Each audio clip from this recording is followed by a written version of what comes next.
What do you guys do?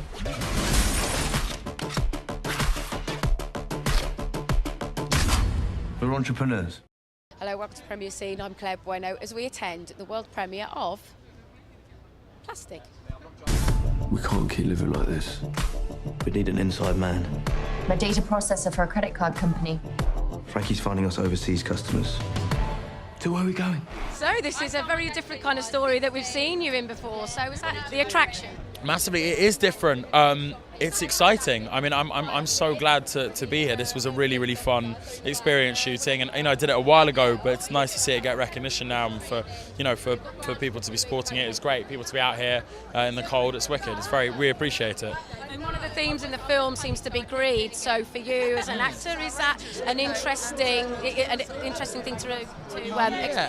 What you mean in terms of sort of money being an impetus, or? Yeah, I mean, I suppose for some people it is. I don't have any kind of personal experience with that at all. But what I can relate to, having been a student until only recently, was how little opportunity there is once you come out of university and you get a degree, and you can put in a lot of hard work and you can make a huge financial investment given your age and the fact you haven't got an income, and actually not get any return out of it. I know people who came out of university with top draw degrees in what are considered top draw universities, and they weren't sort of, I think, rewarded for that. And so this film comments on the sort of potential initiative that one can take in that situation. And we're not endorsing criminal activity, but we are sort of drawing attention to the fact that might occur. We've met before actually at Fright Fest. It was A Lonely Place to Die. Just over there. Oh yeah, that was good fun, wasn't it? It was a good film. Well, thank you very much. Thank you. Last time we spoke there, actually, you spoke about being a method director. So I'm just wondering what you might have had to have done to prep yourself for this. A lot less in that respect. I'll tell you what I didn't do in this film. I didn't go to Miami and snort up half of Bolivia. That's not a very good idea. So we didn't go method in that respect. In a lot of ways, this film was a lot more technically easier, I suppose. I mean, because, in the Lonely Place to Die, you're on a cliff face for like half of it and everything else, and you're in sort of various terrain. This was Miami Beach and being able to be in the helicopter and swoop over everything. It was method directing. No, it was more actually just sitting down with the actors in a group and just really just workshopping, and talking about your experiences, my experiences, etc., etc. I think that's about as method as I'd like to go on this film, definitely. Yeah. It seems very much like an ensemble. This cast. Yeah. No. Definitely. I mean, and it was very important, casting-wise, what I call the big five, and we were just so lucky in the end. It all seemed to gel so nicely. I mean, I keep saying it, but we were just really lucky, and they seemed to get on really well. And then we did wonderful rehearsals, freezing in London in December, and then we go out to Miami in January and start shooting, and a lot of fun. Now you're working with Julian again. Yes. How's that collaboration? It kind of feels like the Steve McQueen, Michael Fassbender. A nice partnership. It's a nice part. It's a nice partnership. It's been interesting working with him for sort of on and off the last 3 or 4 years. And this is based on a true story. So how much of the original story did you have to research to better inform you for this? Well, I spent a little bit of time with Sack. I spent a little time with Sack, but because a lot of the story is actually at the same time quite different. It was quite hard. I didn't want to sort of overcomplicate it with. The script is quite different to a lot of the truth there. So. And last time that we saw you, you were rock climbing in Scotland, and now you're moving to Miami. So what was that like compared? Yeah, amazing. I still love the rock climbing. I was up in Wales this morning up a mountain. So I'm kind of still enjoying all of that. But yeah, I mean, I'm very lucky to do what I do and get a chance to sort of go to some lovely places. Miami being one of them. 5 cards, all linked to big spenders who hit Miami at least 3 times a year. And we are aiming to take him for every penny.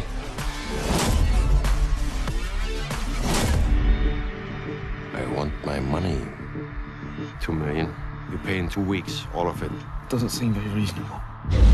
Out there, in the darkness. That's unreasonable. I love your beard. Thank you, sweetie. Is this for a part or a Yeah. I've kind of ended up. The last 3 or 4 jobs I've done have required me to have a beard, and so as I've finished each one, thinking that I might get rid of it, it stays. I can never get rid of it. So I've actually forgotten what I look like without a beard. It's quite sad. Yeah. And this plastic, what was it? What was it that kind of resonated with you? I suppose. What was it about the story? Oh, no, I tell you what. Apart from the fact that it's based on a true story, it's the chance to play someone who's a bit of a chump, really. I mean, he really just gets turned over in the most wonderful way. And, everyone keeps saying, oh, you're the bad guy, you're a bad guy. And I'm not the bad guy, I'm the victim. How have I ended up being the bad guy? So I thought this was actually an opportunity not to be the bad guy. So it shows what I know. And they always say that it's not for an actor to make a judgment call, don't they, on the part that they're playing? Oh, yeah, absolutely. No.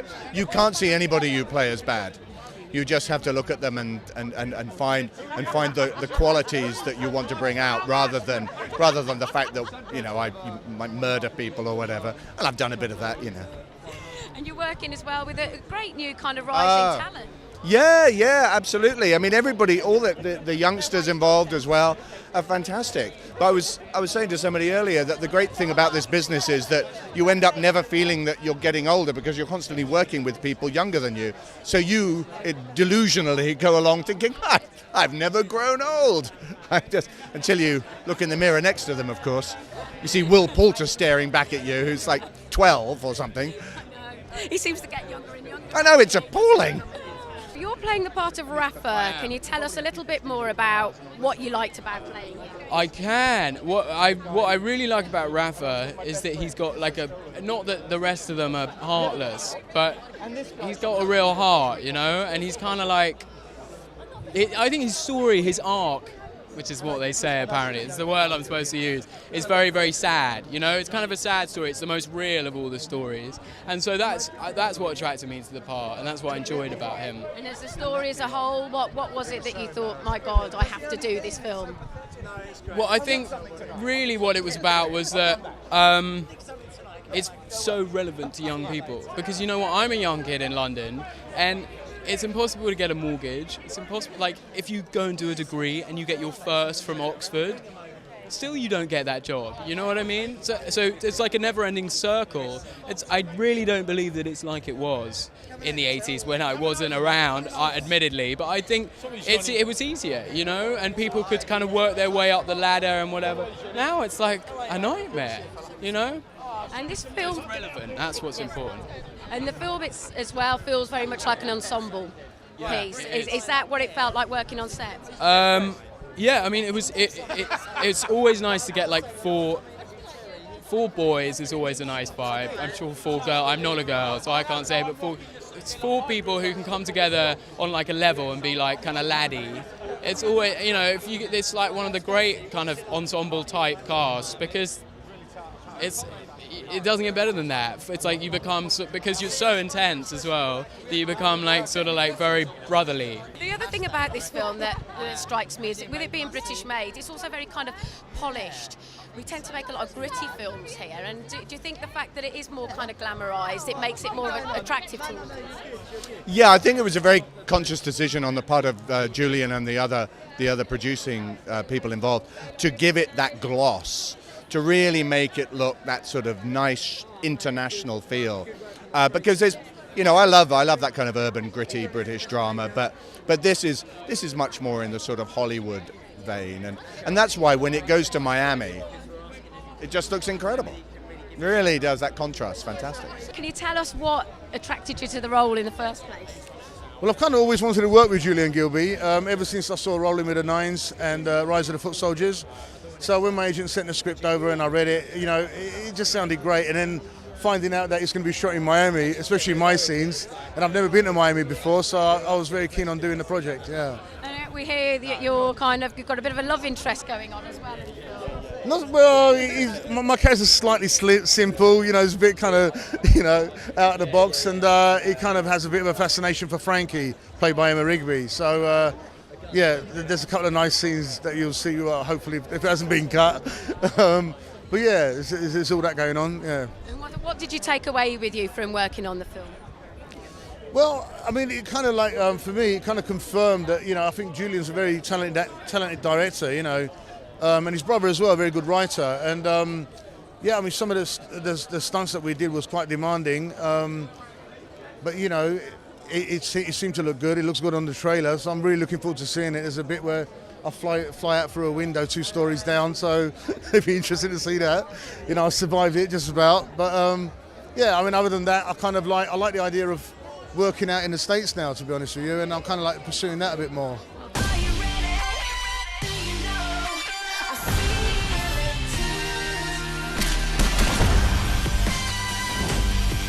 There's only one way to do it. We hunt the big fish. We're going to take them for $20 million without even using a gun. It could set us up for life. Congratulations with another great film. See ya. Nice How to are see you? you, Terry. This Very is well. Chris. Hello, Hi, Chris. nice to Claire, see very you. pleased to meet you. He was my partner in crime on this one. Well, it seems like a great story that you've got to tell, really. One you can't. Story. And it's a true one. Yeah, it's inspired by a true story. We've put a lot of vignettes into the story to make it cinematic, but it sticks to the core of the story, which was really all about a guy who I knew back in Manchester who, you know, pulled off an amazing heist. He infiltrated one of the major credit card centres of a major credit card company, and the rest, as they say, is history. I mean, he did 3 years for it. He's a reformed character, he tells me. We didn't trust him with the expenses, though, did we, Terry? No, we vetted his expenses, and if we went out for dinner, we sort of went like that with the credit card, you know, under the table, you know. Definitely didn't give him the credit. He kept asking for their names and addresses and their mother's maiden name. I don't know why. Well, you know, the film's been really about 12 years in the making since I had the original idea, because I knew the story from my Manchester background, and I put pen to paper actually in 2001. I had hair then, but now and I don't know if the lack of hair is when he met me or what. It's not helped, Terry. It's not helped. You've got an incredible cast here as well. I mean, really good. I mean, we're very lucky that we cast it right and we had the right people in, you know. So Terry deserves a lot of credit for that. You know, I think he spotted some great talent here, and every time we sort of turn a page in a newspaper or a magazine, we've seen the cast go from strength to strength. We look at, you know, the guys like Emma is busy. Will's won the BAFTA. I mean, he had a great role in We're the Millers. His career's just flown. So I think Terry, actually, when we filmed this in 2013, January, I think Terry just had a vision of where these guys would end up. Yeah.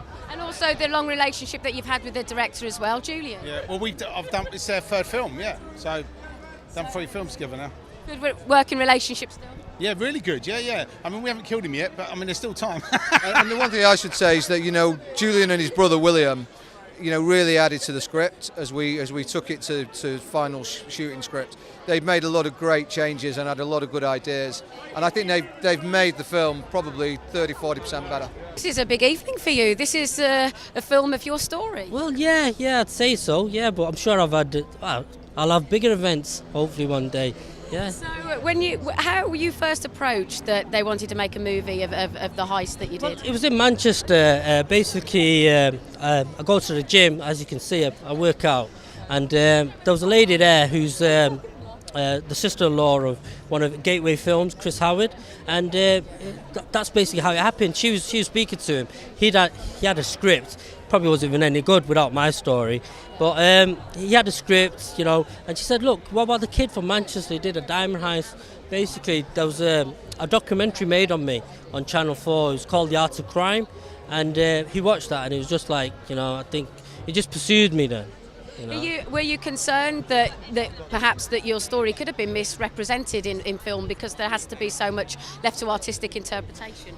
Well, when you watch the film, you know, I mean, at the end of the day, I think to make a film, there's got to be different aspects. So, you know, at the end of the day, I'm not going to tell the producers what to do or the directors, you know. But when I watched it, to be honest with you, it's a good British film. Everyone should go and watch it, honestly. And there's a great cast as well, isn't there? Up and coming, rising British talent. Yeah, Will Poulter, he's just won a BAFTA.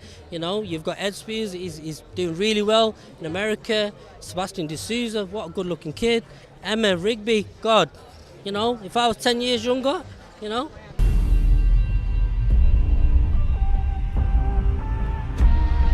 Let's go.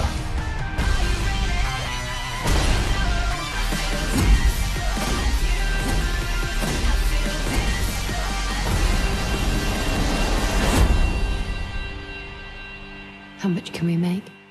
No limit.